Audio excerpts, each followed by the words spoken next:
Olha só, a lei, ela está exigindo planejamento. Quem vai fazer o planejamento aqui das contratações? Porque a IN fala em equipe de planejamento. A lei não determina uma equipe. Porém, o que acontece? A IN diz que tenha uma equipe de planejamento, que ela será responsável por todo o planejamento da contratação, pelo estudo técnico preliminar, pela elaboração do TR, pela análise de risco, pelo mapeamento. Então, tem que ter uma equipe de planejamento. Então, isso na instrução normativa, que é do federal, ok. Só que nós, estados e municípios, a gente vai ter que também fazer esse planejamento. E como que esse planejamento vai ser feito, gente? Gente, como que o planejamento vai ser feito? Cada um vai fazer o seu ETP? Não vai funcionar. Então, de qualquer forma, toda estrutura do órgão com a nova lei vai ter que ser alterada. Então, tem que ser criado. Olha só, é engraçado, todos os órgãos têm a estrutura de uma licitação, correto? Só que os órgãos, isso é o meio. Falta o início e falta o fim. O início é o planejamento, que tem que ter essa equipe de planejamento onde irá montar todas essas peças, que agora são obrigatórias, correto? De acordo com o entendimento do tribunal. Então, tem que ter uma equipe de planejamento, ou seja, alguém que faça, tá? Vocês já tiveram o módulo de planejamento. Aí eu vou pular. O segundo módulo é a licitação, que todos os órgãos têm aquela equipe que agora será com o agente de contratação e equipe de apoio ou comissão de contratação, ok? Também, que a gente sabe que pela segregação de função não poderá ter outras atribuições, que eu já pedi para vocês olharem em N73, ok. Aí dá o terceiro passo. O terceiro passo é a contratação, que é o que nós estamos vendo aqui. Nós já vimos o módulo de contratos e agora específico essa parte de terceirização. Essa parte, principalmente, todos os órgãos precisam se estruturar para quê, gente? Para ter um setor de contratos. Não basta ser um setor com 2 pessoas de gestor, não, porque nesse setor tem que ter o quê? Os gestores dos contratos e, pelo menos, os fiscais administrativos. Por quê? Porque o administrativo vai cuidar da parte documental. Deixa a parte técnica, o fiscal técnico, para estar acompanhando a execução do serviço. Porque agora mudou muito com a nova lei. Exemplo, como o Marcos falou, mais 2 tipos de controle, que ele ficou um pouquinho mais resistente, que é a conta vinculada e o fato gerador. Mas ele vai ver com o tempo que isso vai ser melhor para o órgão e para o fiscal também. Mas eu tenho que concordar com ele. São novas atribuições, novas exigências. E, com isso, a administração, como ele mesmo falou, não deixa de ser um custo. Mas aí, se montar um setor desse, vai ser um custo, mas vai ser melhor para a administração. Se colocar um setor desse, não só com 2 pessoas, mas com os fiscais administrativos capacitados, que saibam onde buscar a documentação, qual documento ele tem que conferir, o que ele tem que fazer em acompanhamento com o fiscal técnico. Os relatórios que ele tem que emitir, a forma de solicitação de penalização. Se ele tiver esse trâmite, aí o quê? Monta-se o setor, determina-se as pessoas que vão trabalhar só nessa parte. Se falar, Monique, mas uma pessoa vai ser só fiscal? Vai estar no setor de fiscalização, de gestão e fiscalização. Tem muitas atribuições. Dependendo do número de contratos, ou então poucos contratos, mas muito grandes. Esse setor é essencial. Que aí essa mesma pessoa vai ter essas atribuições e vai estar focada naquilo. Coloca essas pessoas para uma capacitação específica de fiscal, de fiscalização de contratos e pronto, não vai ter problema. O que o Marcos falou vai estar resolvido. Porque não vai adiantar ter só um setor com dois gestores. Não vai dar conta de todos esses documentos. Não. Quando muda a legislação, e outra coisa, essa nova lei, ela trouxe uma nova estrutura. Ela, verdadeiramente, ela está separando a administração em 3 blocos, que é o planejamento, a realização, que é o certame, e a contratação. Todos os órgãos têm que estar estruturados nessas 3 etapas. Porque se você errar em uma, falhar em uma, vai impactar nas outras. E a parte de contratação, apesar de ser a ponta, o final, na realidade ela é o início, porque ela é que vai passar informações para o planejamento, para o contrato seguinte. Como nós falamos aqui, até a renovação eu preciso do fiscal. Então, o setor de contratos de um órgão agora, ele tem uma importância ainda maior do que anteriormente, com a lei anterior. Então, o plano de contratação não é diferente. Então, você necessita de uma equipe no planejamento e agora, além da equipe de contratação que vocês já têm, tem que ter uma equipe de contratos. Porque, senão, isso é um ciclo. Você vê que termina o contrato, volta o planejamento e assim, ó, permanece. Não tem início nem fim. Tá? Então, se você não estiver estruturado no planejamento e na contratação, não vai girar. E a contratação vai ser bem o que o Marcos falou. Uma pessoa ou outra pessoa que não tem tanta capacidade assim, que está ainda com outras atribuições, não vai dar conta. Então, todos os órgãos agora que eu estou passando, estão estruturando um setor só de contratos. Para vocês terem uma ideia, eu atualmente estou prestando consultoria no Tribunal de Justiça do Rio Grande do Sul. A gente tem até dezembro agora, até para entregar. A gente está fazendo a regulamentação da nova lei, entregando documentos como formulários, modelos de editais, minutas, né, padrão de edital, formulários para elaboração de ATP, de termos de referência, consultoria do trâmite, mapeamento dos processos. Então, a gente está fazendo todo um trabalho. Por quê? Porque vai mudar a estrutura do órgão. Porque não adianta também eu chegar no local para dar uma consultoria e, no final, a pessoa falar que vai permanecer aquela estrutura. Então, a primeira coisa, montar o planejamento, capacitar equipes para planejamento. Licitação, geralmente, a única coisa que a gente tem que fazer é um curso novo de pregão, porque tem que se atualizar de acordo com a nova lei. Todas as equipes de licitações vão ter que fazer um curso de pregão, não tem jeito, tá? Porque a modalidade de pregão, ela também mudou. Também tem mudanças. A concorrência mudou totalmente. Então, também vai ter que ter um curso de pregão. E a terceira ponta, que são os fiscais, que agora têm mais atribuições ainda. Mais responsabilidade do que já tinham. Só que nessa também a gente não fica só em capacitação. Também fica mexendo a gente sugere a mudança da estrutura do órgão. Porque se não ocorrer a mudança, não adianta nada. Não adianta eu pegar, a gente fazer um curso aqui só de fiscais, colocar, sei lá, 100 fiscais nessa sala, capacitar todo mundo. Quando eles voltarem para o dia a dia, a estrutura for outra. Também não vai resolver. Então, a gente tem que atacar de um lado, mas mudar a estrutura do outro. Não adianta, gente. A nova lei, ela veio muito mais complexa. Você vê, a parte da licitação, que é a mais estruturada que nós temos, todos os órgãos têm, né? Porque temos que licitar, é constitucional. E tantas responsabilidades também. Essa parte que, mesmo que já é estruturada, está todo mundo tendo que se reavaliar, recapacitar. Não tem outro jeito. Tá bom? Então, quando vocês pensarem nisso, pensem dessa forma, reestruturar principalmente contratos, porque a preocupação do Marcos é a preocupação de alguém que, quando eu falo aqui que é simples, eu estou falando até com o meu lado de instrutora, de professora, de consultora, mas eu sei, porque eu também sou servidora, eu sei que quando eu sento lá, se depender, se eu pudesse, eu atualmente também não sou fiscal, mas já fui, mas se eu pudesse eu falaria, não quero ser, a gente sabe que não pode. Por quê? Porque temos outras atribuições, o órgão não nos dá estrutura para tal, então também não é simples. Simples é a gente falar, ó, tem que aprender e tem que fazer. O que eu quero dizer que é simples é que não tem outro jeito, vai ter que fazer.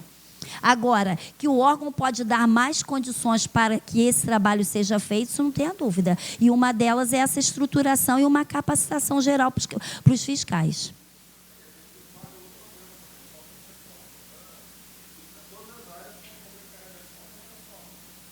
Mas aí vocês vão ter que dar um jeito. Ou concurso, ou cedidos. Aí é com vocês. Mas que tem que ter um... Aí é com vocês. Mas vou repetir, então, o que eu falei para os fiscais. Vou repetir para os gestores. Não tem jeito, tem que fazer. Vamos pensar numa maneira, porque tem que fazer. Porque não adianta também estar aqui se capacitando e continuar a mesma estrutura. As coisas não vão mudar. Não, jeito tem. Quando a gente para pensar, uma solução vai ter com certeza, né? Vai ter uma solução. Vamos encontrá-la.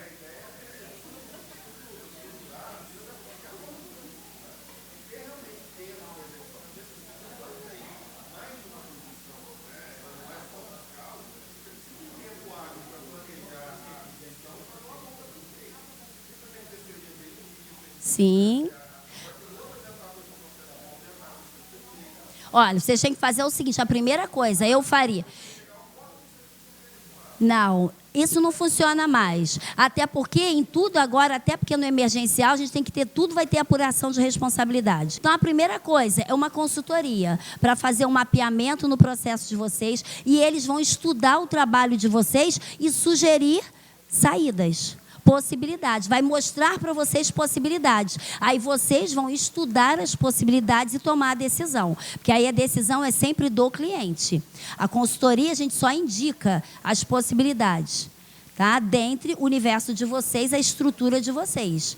A realidade de vocês. Mas que tem uma saída, com certeza, sempre tem. Tá? Mas aí só mesmo com uma consultoria específica para ver o trabalho de vocês, ficar um tempo aqui, ver o passo a passo. Isso aí requer um tempinho e o investimento de vocês também, né?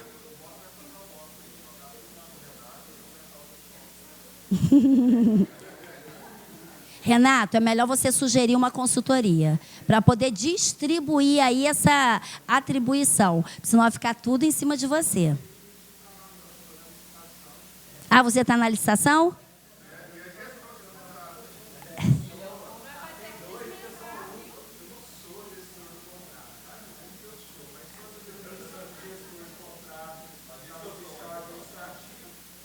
Mas quando não tem fiscal administrativo, é o... Hã? Ah, tem. Então só tem administrativo. Tem administrativo e tem técnico? Então tem dois, aí tem dois fiscais, Marcos. Ah.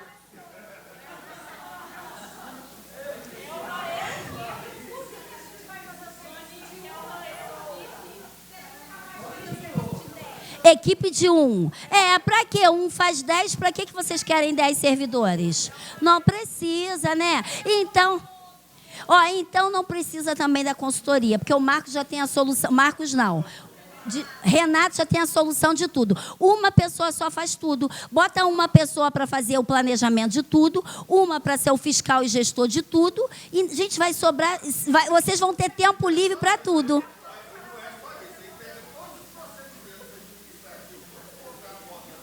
Bota para uma pessoa. Uma só.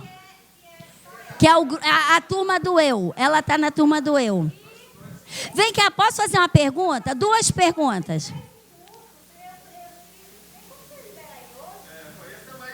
2 perguntas. Para quem tem uma capacitação assim tão cheia, se só 3 trabalham? Um do jurídico, um do contratos e um do fiscal. Outra pergunta. Os outros não fazem nada? Ninguém faz nada, então?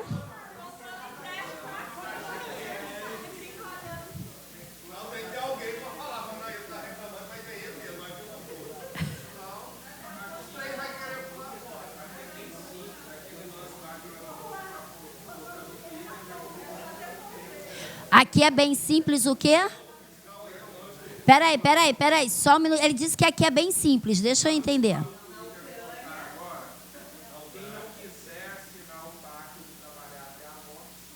Ah, tá. Tá bom, concursados. Mas dizem que funcionário público não trabalha, né? A população que fala isso, né? Que nós não trabalhamos. É verdade. Mas vamos seguir, já que um só que faz, né? E também os problemas... Marcos, seu problema já está resolvido. Ele falou que só um faz tudo. Só não pode ser você esse um. Se for você esse um, não vai ter como reclamar.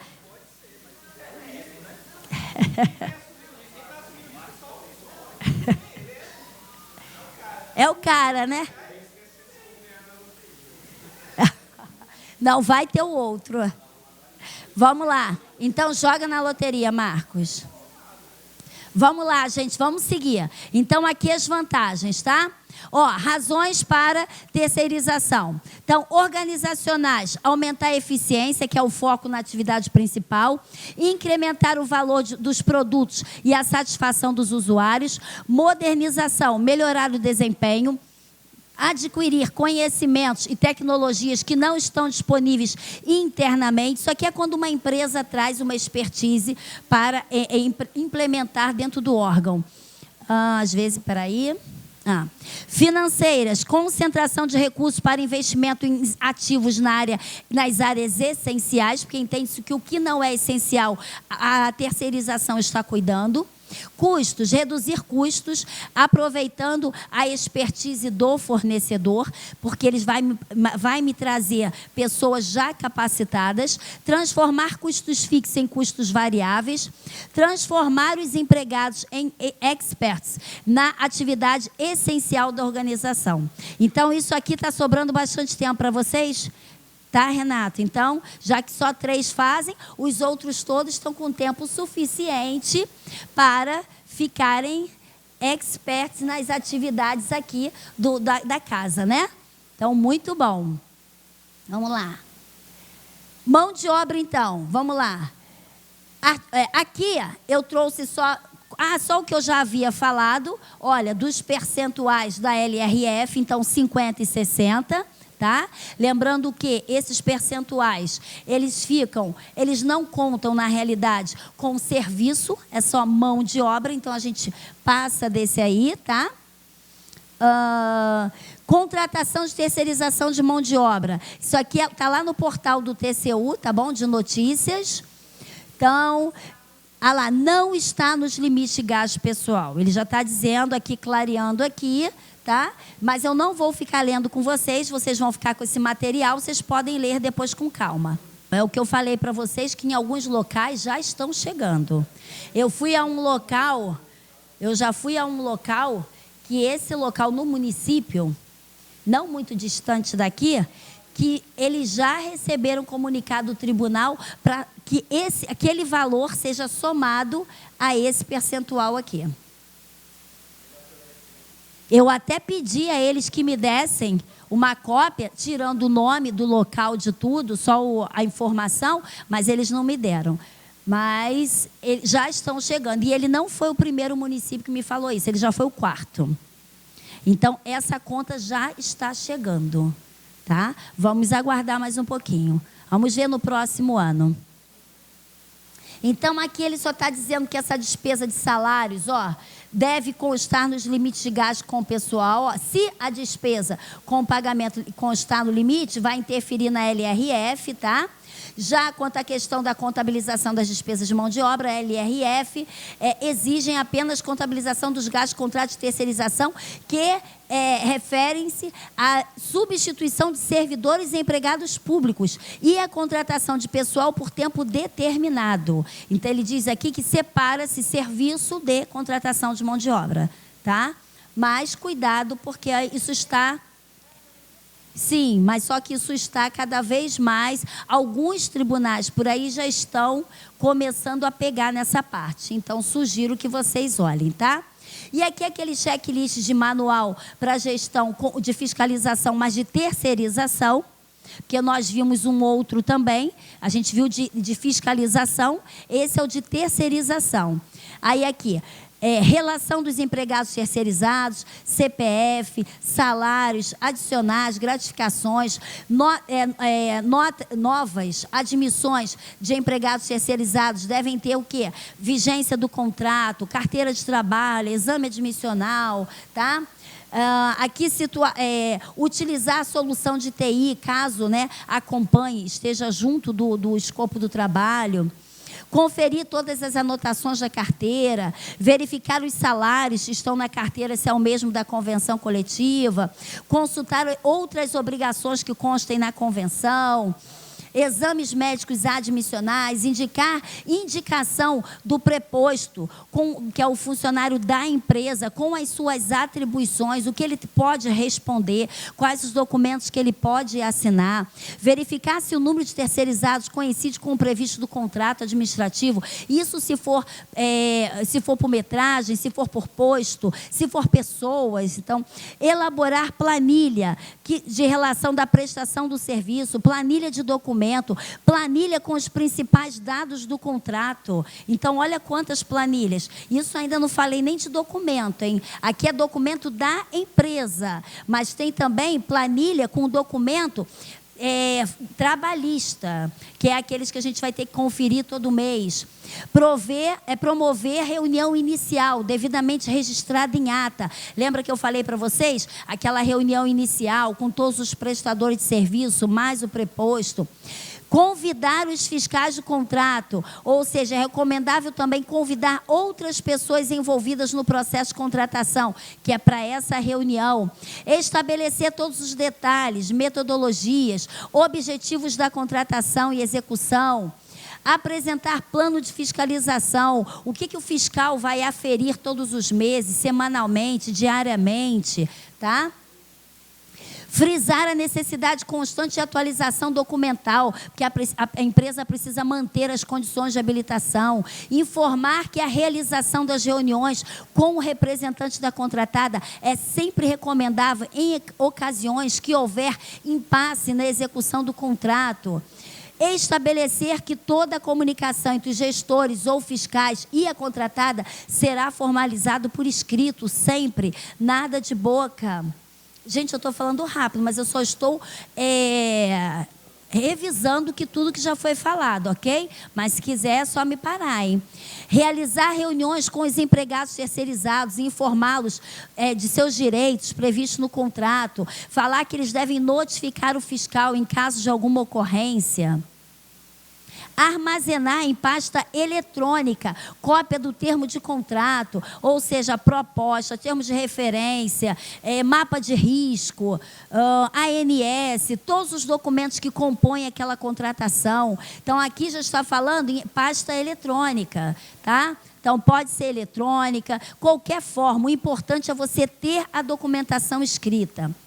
Conhecer a proposta comercial da contratada e ler atenta e minuciosamente todo o contrato, principalmente quanto ao objeto da contratação, a forma de execução, do fornecimento do material, prazo de entrega, prestação de serviço, relação de material, se tem equipamento, se não tem, quantitativos de máquinas, de funcionários, cronograma do serviço, se tiver cronograma físico-financeiro, especialmente no que se refere aos aspectos técnicos, qualitativos, empregados da execução de serviços contratados. Então, gente, não tem como. São muitas coisas para olhar. Eu nem estou mais olhando para o Marcos. Viu que eu vim para o lado de cá para não olhar mais para o Marcos. Vou vir para cá. Acompanhamento em loco, período da execução do objeto contrato. Eu necessito de, além daquele fiscal administrativo que está dentro do setor lá de contratos, eu preciso de alguém que esteja na ponta, junto à execução do contrato. Acompanhar os preços de mercado, ninguém falou isso.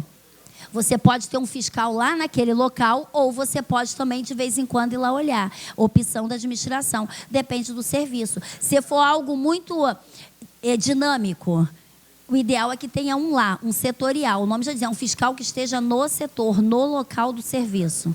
A lei diz que cada fiscal tem uma atribuição e que sugere, o Tribunal de Contas sugere que todas as vezes que houver uma publicação de um fiscal, que saia junto daquela publicação a atribuição de cada um, para que cada um responda pela sua parte. Porque se não houver a publicação da atribuição de cada um, todos respondem por tudo. Então, tudo vai depender como está montado o processo. Uma vez eu fui fiscal de um convênio, que a gente deu uma verba para uma creche construir mais quartos. E quando eu cheguei lá uma vez, tinha um canil construído. E aí eu mandei quebrar o canil e devolver o dinheiro.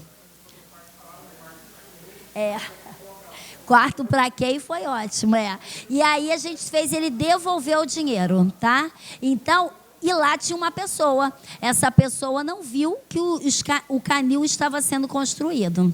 E não os quartos. Eu estou com um caso de um aluno que veio falar comigo, que ele é do controle interno. Ele deu conformidade numa contratação, que o fiscal lá da ponta assinou dizendo que recebeu um produto. E no futuro descobriu-se que aquele produto nunca chegou. E quem está respondendo? O fiscal, o gestor da pasta, que é o secretário, né? E a pessoa do controle interno que deu conformidade. Aí a minha pergunta, ele disse que recebeu aqui, o controle interno aqui está sendo penalizado junto.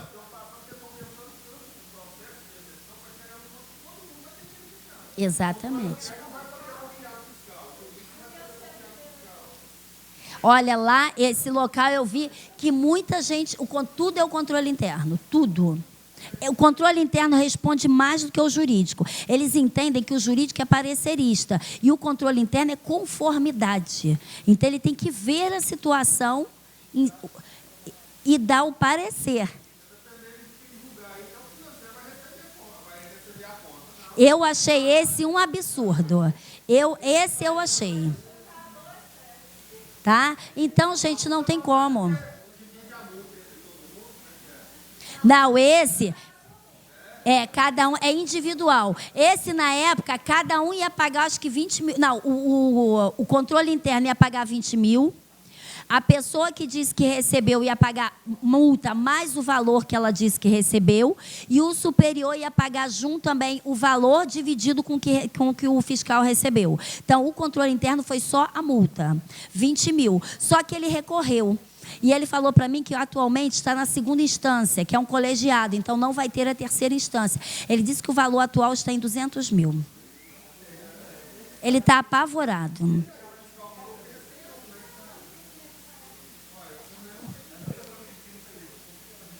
Ela disse que, não sei, que errou, que o cara ia trazer e não trouxe. Tem lá, não prestei atenção. Eu não sei porque eu não conversei com ela. Eu só conversei com ele que foi meu aluno. Eu não sei, nem perguntei. Ele estava tão nervoso, porque quando ele viu que o valor foi para 200 mil, ele se arrependeu de não ter pago os 20. Mas ele pensou isso, aí eu só dei conformidade porque está aqui certo que foi recebido. E aí ele se recusou a pagar e foi recorrendo, e hoje o valor está em 200 mil. Eu não me lembro, talvez esteja faltando, eu acho que ele tinha falado para mim que uma pessoa só assinou a nota, foi alguma coisa assim, acho que só tinha uma assinatura.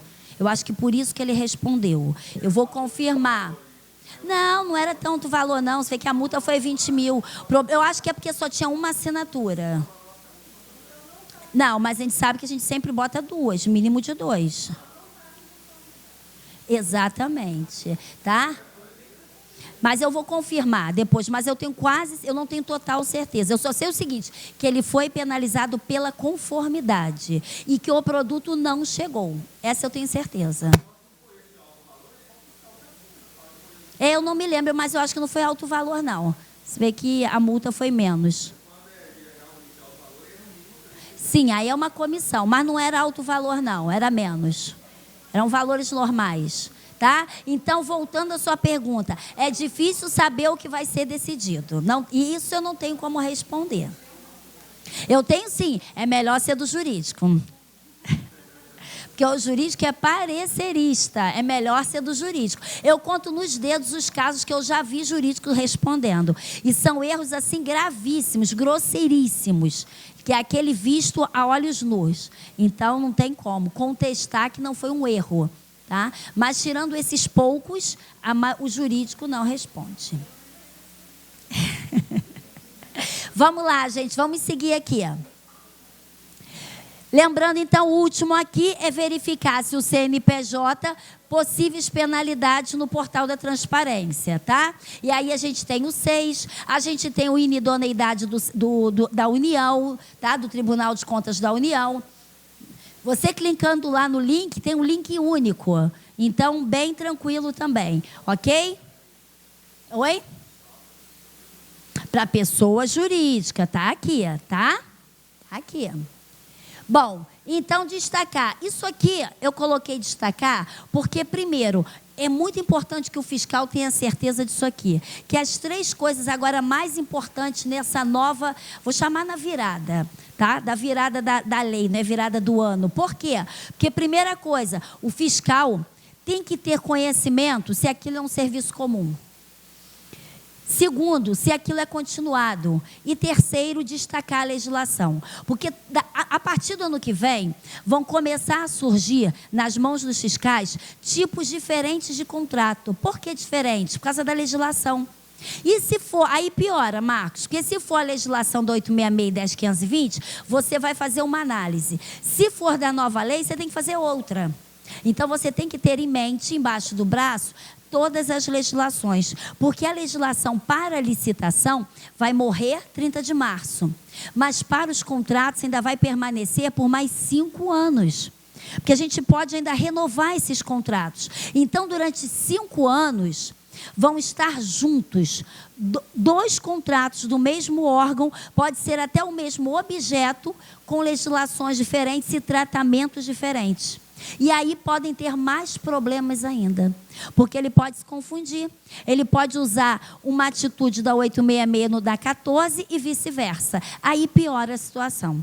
Imagina se ele pega um contrato da 14 e prorroga de acordo com a 866, ou vice-versa, da 866 com a 14. Seria pior, por causa do prazo que é mais extenso. Tá? Então, isso aqui, se for comum, para ele ter certeza que a modalidade que foi realizado, foi correto. Se é continuado por causa do prazo, ia destacar a legislação por causa das prorrogações subsequentes, tá? Então, esse ponto aqui é muito importante, isso aqui. Por que não? Claro que sim. Sim, sim. Ele vai continuar sendo regido pela lei que ele nasceu. Se ele tiver só 1 ano, ainda pode ser mais 4.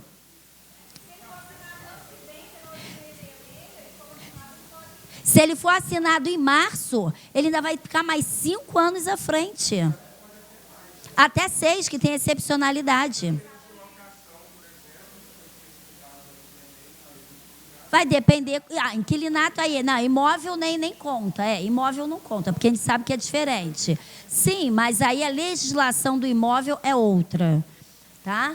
Então, gente, olha só, vocês vão trabalhar com leis distintas. E bem prazos diferentes, forma de execução diferente. Então, para a licitação, está bem tranquilo. Agora, para o fiscal, não vai estar. Tá? Olha ela rindo, olha, porque ela não é fiscal, olha, tá? Marcos só balança a cabeça, ó. Para o jurídico também não. Vai ter consulta, vão levar processos diferentes para o jurídico. O jurídico a mesma coisa, na mente dele tem que ter a separação. Mesma coisa, teve uma época que eu trabalhei no planejamento e eu fazia parte da comissão do Banco Mundial, que nós fazíamos as licitações de acordo com as regras do BIRD e do BID. E aí eu tinha que botar na minha mente assim para o lado 866 e trabalhar só com o livrinho verde e rosa. E aí é bem diferente. Então, mesma coisa aqui. Então, todos agora vão ter que ter cuidado com o destaque da legislação, ok? Bom, aqui eu trouxe para vocês, não é uma planilha, mas só para vocês terem uma ideia das remunerações, a composição de uma remuneração, os encargos, provisão de rescisão, custo de reposição de profissional ausente, como nós falamos ontem. Então, insumos diversos. E aqui vem os valores e depois ainda tem tributos, custos indiretos e lucro. E aí, um empregado sai por 5.871, quando que o salário dele é 2.130. Aí pergunta, como isso é vantajoso para a administração pública? Porque se eu estou pagando um funcionário quase o preço de 3, mesmo assim é vantajoso? Sim. Pensem lá na frente, na aposentadoria. Então, basicamente, sim, progressão, a LRF. Então, gente, olha só a vantagem ou desvantagem, não sei como eu falo, do valor que a gente paga por um empregado, tá? Terceirizado. Então, a terceirização é isso que nós vimos nesses 2 dias, gente. É muita responsabilidade para o órgão. A gente paga um valor de quase 3 funcionários, mas, lógico, não um servidor, salário de funcionário, de empresa privada, tá? Mas, ao mesmo tempo, temos todos aquele rol de vantagens. E aí, vocês que vão pesar, Tá bom? Eu conheço alguns órgãos que não têm terceirizados, ou quando tem muito pouco, e somente limpeza e vigilância. O resto são todos funcionários ou cedidos, ou extraquadro, tá? Aí, cada um depende da sua estrutura. Tá bom, gente? Então, pelo menos nesses 2 dias, deu para vocês terem uma ideia de como é a terceirização. E peguei alguns aqui para a gente dar uma estudada, para a gente conversar um pouquinho. Vamos lá. O município de Jundiaí contrata, mediante licitação pública, os serviços privados de vigilante. Ótimo. Após 2 anos de vigência do contrato, os vigilantes que atuam no gabinete do prefeito ajuizaram reclamatória trabalhista, postulando o pagamento de 2 meses de salários em atraso. Horas extraordinárias com reflexo em indenizações por ausências de depósito de FGTS. A municipalidade não exerceu nenhum tipo de fiscalização do contrato junto à empresa privada de vigilante. Conforme entendimento sumulado pelo Tribunal Superior do Trabalho sobre terceirização do serviço público, nessa situação, a municipalidade será responsável solidária somente em caso de falência da empresa terceirizada de vigilância? Não, né? Ninguém tem dúvida disso. Então, a administração mantém... Ah, não, esse já é o 2. Então, não tenho dúvida disso. O que a lei traz? Que caso seja comprovado o quê? A ausência da fiscalização ou negligência da fiscalização, o órgão responderá subsidiariamente. Ok? Então, não é em caso de falência. Em caso de não ter fiscal, o fiscal será ausente. A administração mantém contrato de prestação de serviços de limpeza. Devido a algumas falhas no processamento da prorrogação contratual, o ajuste extingue-se pelo advento do seu termo final. Devido à necessidade do serviço, a administração admitiu que a então contratada continuasse a prestar os serviços até que a nova contratação fosse ultimada. E aí? Acabou o contrato, não fizeram outro, não renovaram, não teve outro licitatório. Então, a mesma empresa continuou prestando o serviço até que uma nova se chegue. Sem contrato. Não tinha mais contrato. Eu posso renovar um contrato que acabou? Nem emergencial, sem contrato. É possível a prestação de serviço sem cobertura contratual? E por quê? Deixa eu ver se eu botei aqui. Não. Hã? Não. Mas e aí? Vai pagar? Eu esqueci. Olha o que a Luciane está falando aqui. Quem permite que permanece o serviço é o fiscal? Que o serviço continue. Então, olha só, essa sindicância aí não vai ser só o fiscal, não. Outra coisa, e se o fiscal comunicou por escrito ao superior a proximidade do término do contrato? E aí? É de quem? E aí, como é que fica isso?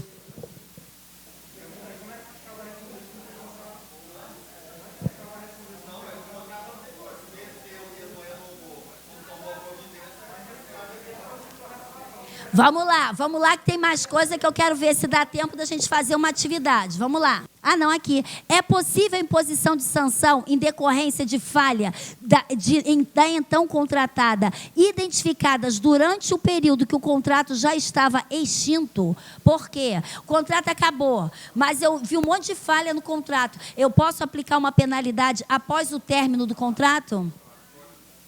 Sanção... Falhas da então contratada identificada durante o período e o que o contrato já estava extinto. Posso? Posso por quê? Porque está na lei. Então eu posso todas as penalidades?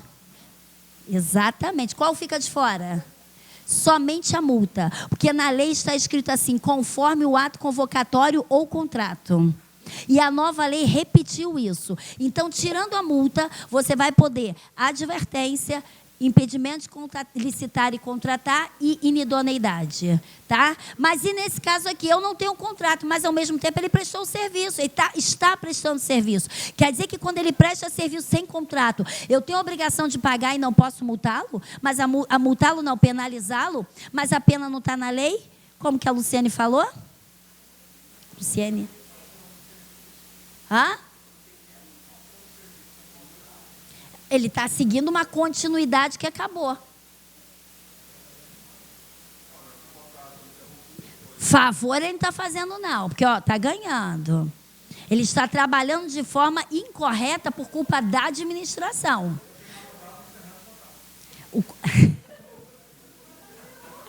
Vamos continuar aqui. Supondo-se diferente no caso base dessa atividade, um determinado serviço fosse prestado sem nunca a administração ter celebrado o contrato respectivo. Seria possível a imposição de sanção por eventuais falhas por parte da prestadora de serviço e por quê?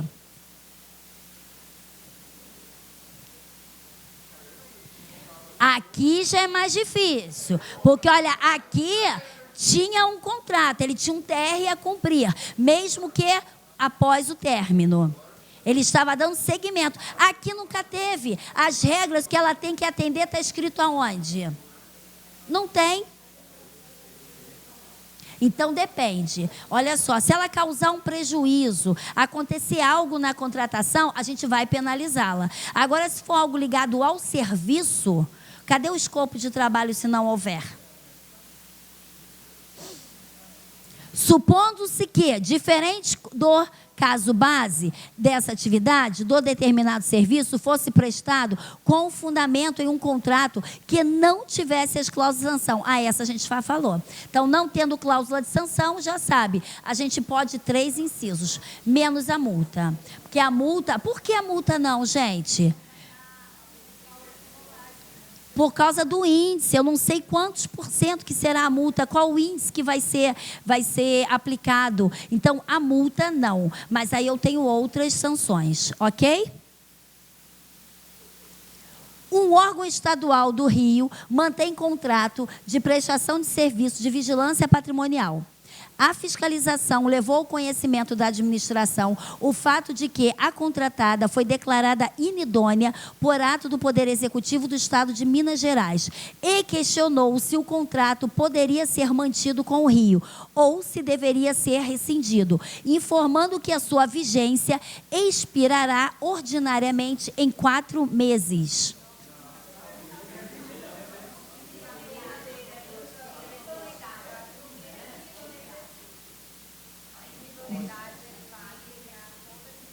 Cadê? Serviço de vigilância, fiscalização, levou coisa de administração, foi declarada inidônea. Ó, inidônea é com toda a administração pública. Pública quer dizer todas as esferas.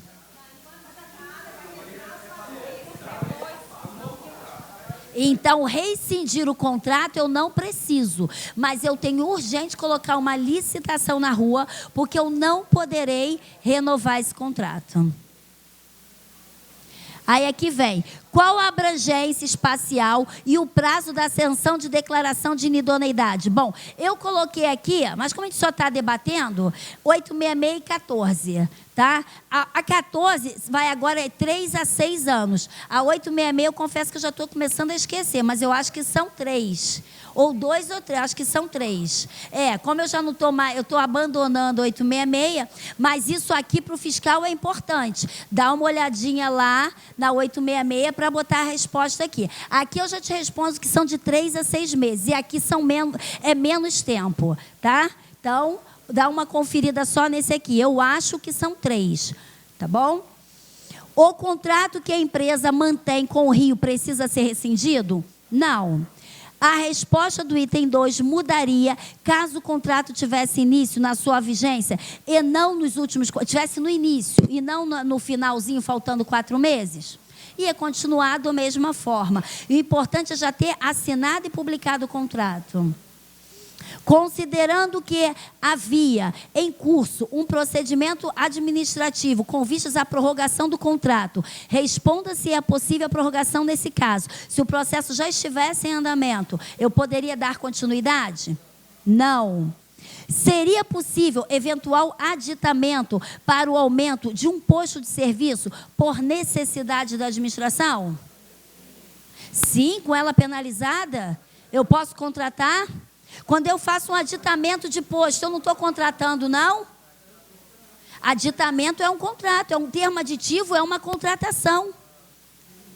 Então, a resposta é não também. A empresa, quando ela é declarada inidônea, ela não pode aceitar mais nada, assinar mais nada. Ela não pode ficar nem mais um mês. Monique, só mais um mês para um emergencial? Não, nada. Mas aumenta um posto? Não, nem meio. Ela não assina mais nada. Ela só presta o serviço e recebe. Quando acabou, vai embora. Considerando... 4 meses. Considerando, já falei... necessita prorrogação. Seria possível eventual aditamento? Então, não, tá? De um posto, não. Acabou. E aí, gente? Mas olha só, como eu amo falar com vocês, e só vou ver, só de atender acima, seriam garantidos aos empregados terceirizados, auxiliares da empresa. O microfone, ninguém puxou meu dedo. Vamos lá. Na hipótese acima, seriam garantidos aos empregados terceirizados, auxiliares da empresa terceirizada, os mesmos direitos ou benefícios dos empregados da tomadora de serviço? E por quê? Não, porque um é concursado, regime diferente, um é seletista, o outro é estatutário, né? Um foi concursado, o outro não, então, totalmente diferente. E, na hipótese acima, na vivência da situação explorada, hipoteticamente, né, poderia ser inovado o princípio da igualdade de tratamento pela auxiliar de limpeza prestadora de serviço, ou seja, por Janice?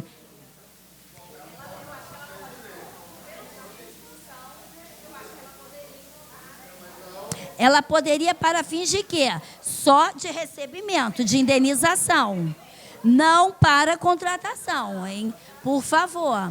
Mas receber, gente, olha só, qualquer desvio de função, a pessoa já tem direito a receber. Qualquer, independente se ela permanece ou não por vários anos. A questão aqui, maior, é que ela permaneceu por muitos e muitos anos. E como se ela estivesse na casa. Foi exatamente o que nós conversamos ontem, por isso eu achei tão interessante. Tá? Então, numa terceirização, que em outros países, a gente sabe que essas situações acontecem.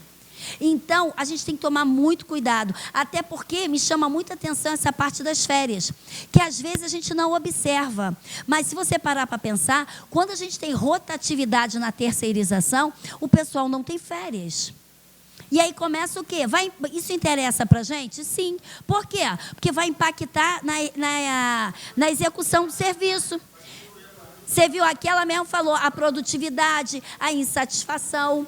E isso interessa a gente sim, porque está ligado diretamente a gente. A única coisa que eu senti falta no estudo de casos é não falar em nada do fiscal. Mas como ele é só de terceirização, mas a gente não pode esquecer que o papel do fiscal nessa situação aqui é primordial. Primeiro, ele deveria fazer um relatório, optar pela situação, colocar que não seria possível, principalmente sobre o desvio de função. Fiscal tem que olhar desvio de função. Lembra do exemplo que eu dei ontem do jardim?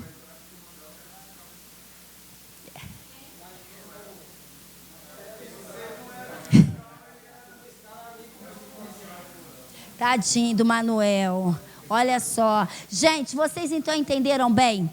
Viram as consequências de um serviço de terceirização?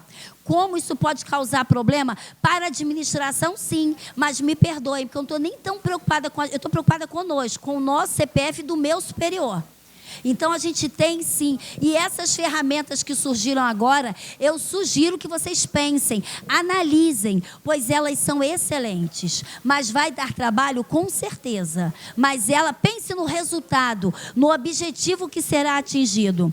Tá? E se vocês formarem mesmo esse setor de contratos, coloquem, todos eles têm que ter essa informação, essa consciência, a certeza dessa responsabilidade, possa vir a responder, tá bom? Que ele será responsável por todas essas ações.